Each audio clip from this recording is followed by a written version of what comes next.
Qin Shi Huang. When you hear that name, you probably picture someone larger than life. And you'd be right. This is the man who unified China, kicked off the Great Wall, and commanded that silent, underground Terracotta Army.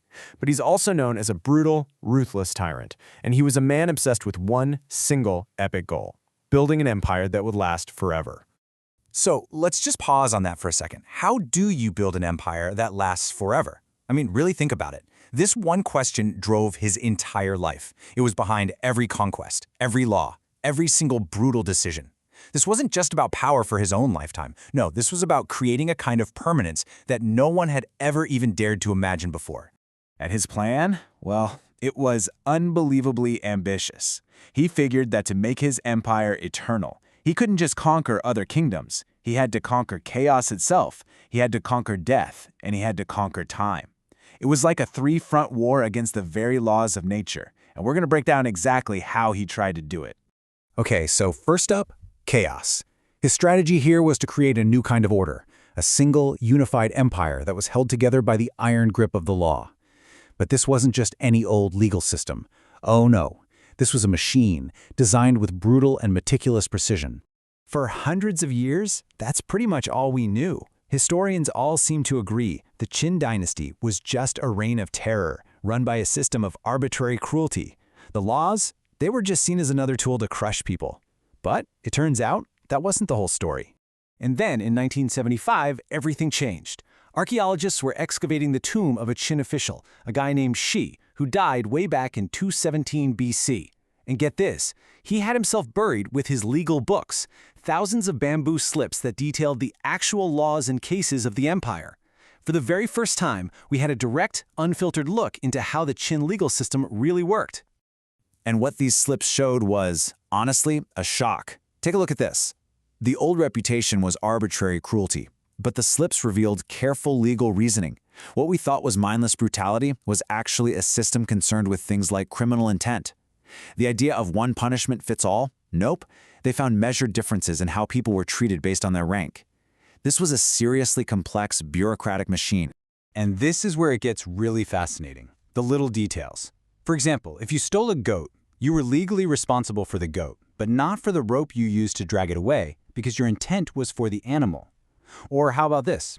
A father stealing from his own kids. Legally, that wasn't even considered theft. Even their approach to getting a confession is surprising. The code itself says flogging is an inferior method because fear just messes up the whole investigation. That's an incredibly nuanced way of thinking. So here's the key takeaway. It wasn't that the old stories were wrong, it's that they were incomplete. The system was, without a doubt, brutal. We're talking about horrific punishments like castration and amputation. But at the same time, it was this incredibly detailed bureaucracy with complex rules for everything. And it was that combination, that ruthless efficiency, plus the obsessive attention to detail, that made it so terrifyingly effective.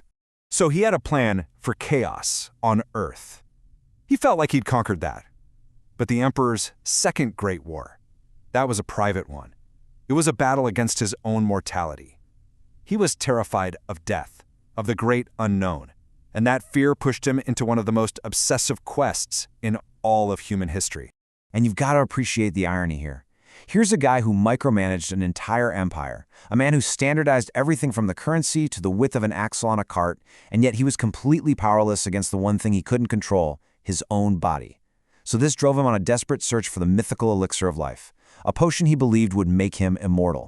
And when I say desperate, I mean this search was on an epic scale. In 219 BC, he sent his court sorcerer, a man named Su Fu, on this unbelievable mission.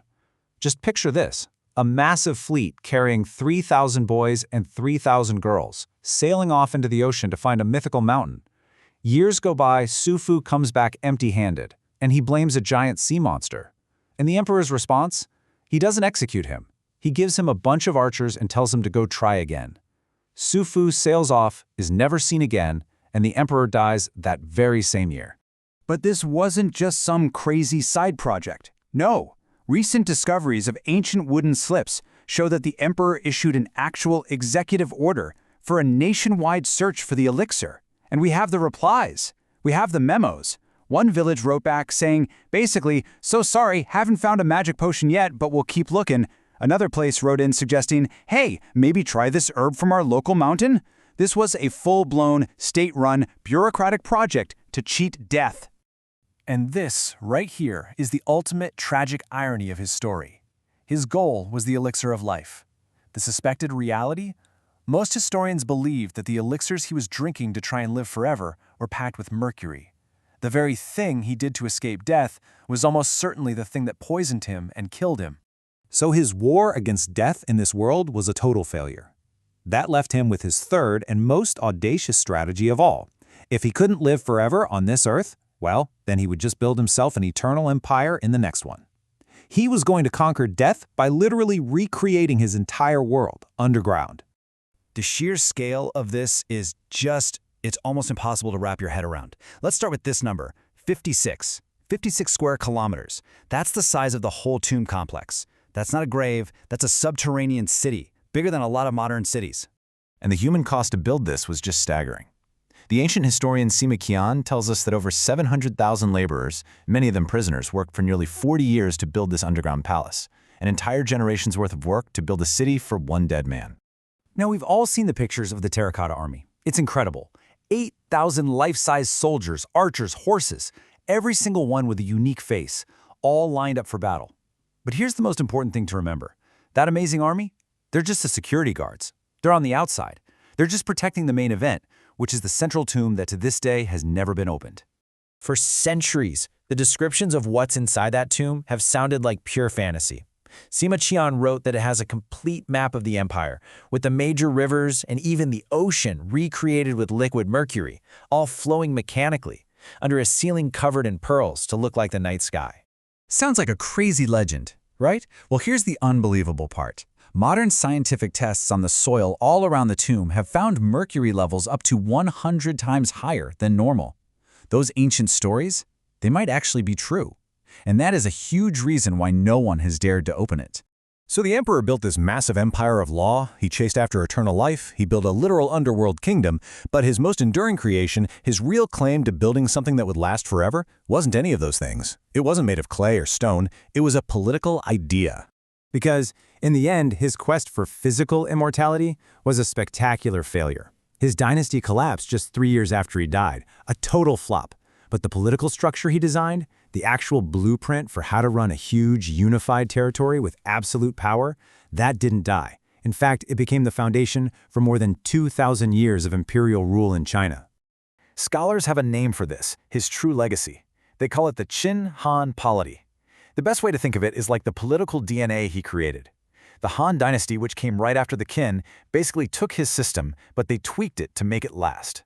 And this is how that model worked. It's really a three-step formula for power. Step 1 is the ruthless legalist core that Qin Shi Huang created. Centralized power, tight control, use of force.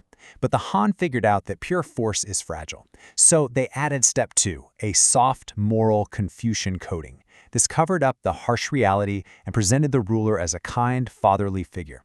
And then step 3, the mandate of heaven, which justified the whole thing by saying this power wasn't just made up by people. It was a divine natural law. It was brutal, but brilliant. So the emperor himself is long gone. His dynasty was just a flash in the pan. But that powerful combination of ruthless state control wrapped in moral justification, that created one of the most resilient political models in human history. And it leaves us with one final big question to think about. How does a blueprint for power, designed over 2,000 years ago, continue to echo and shape the political realities of our world today?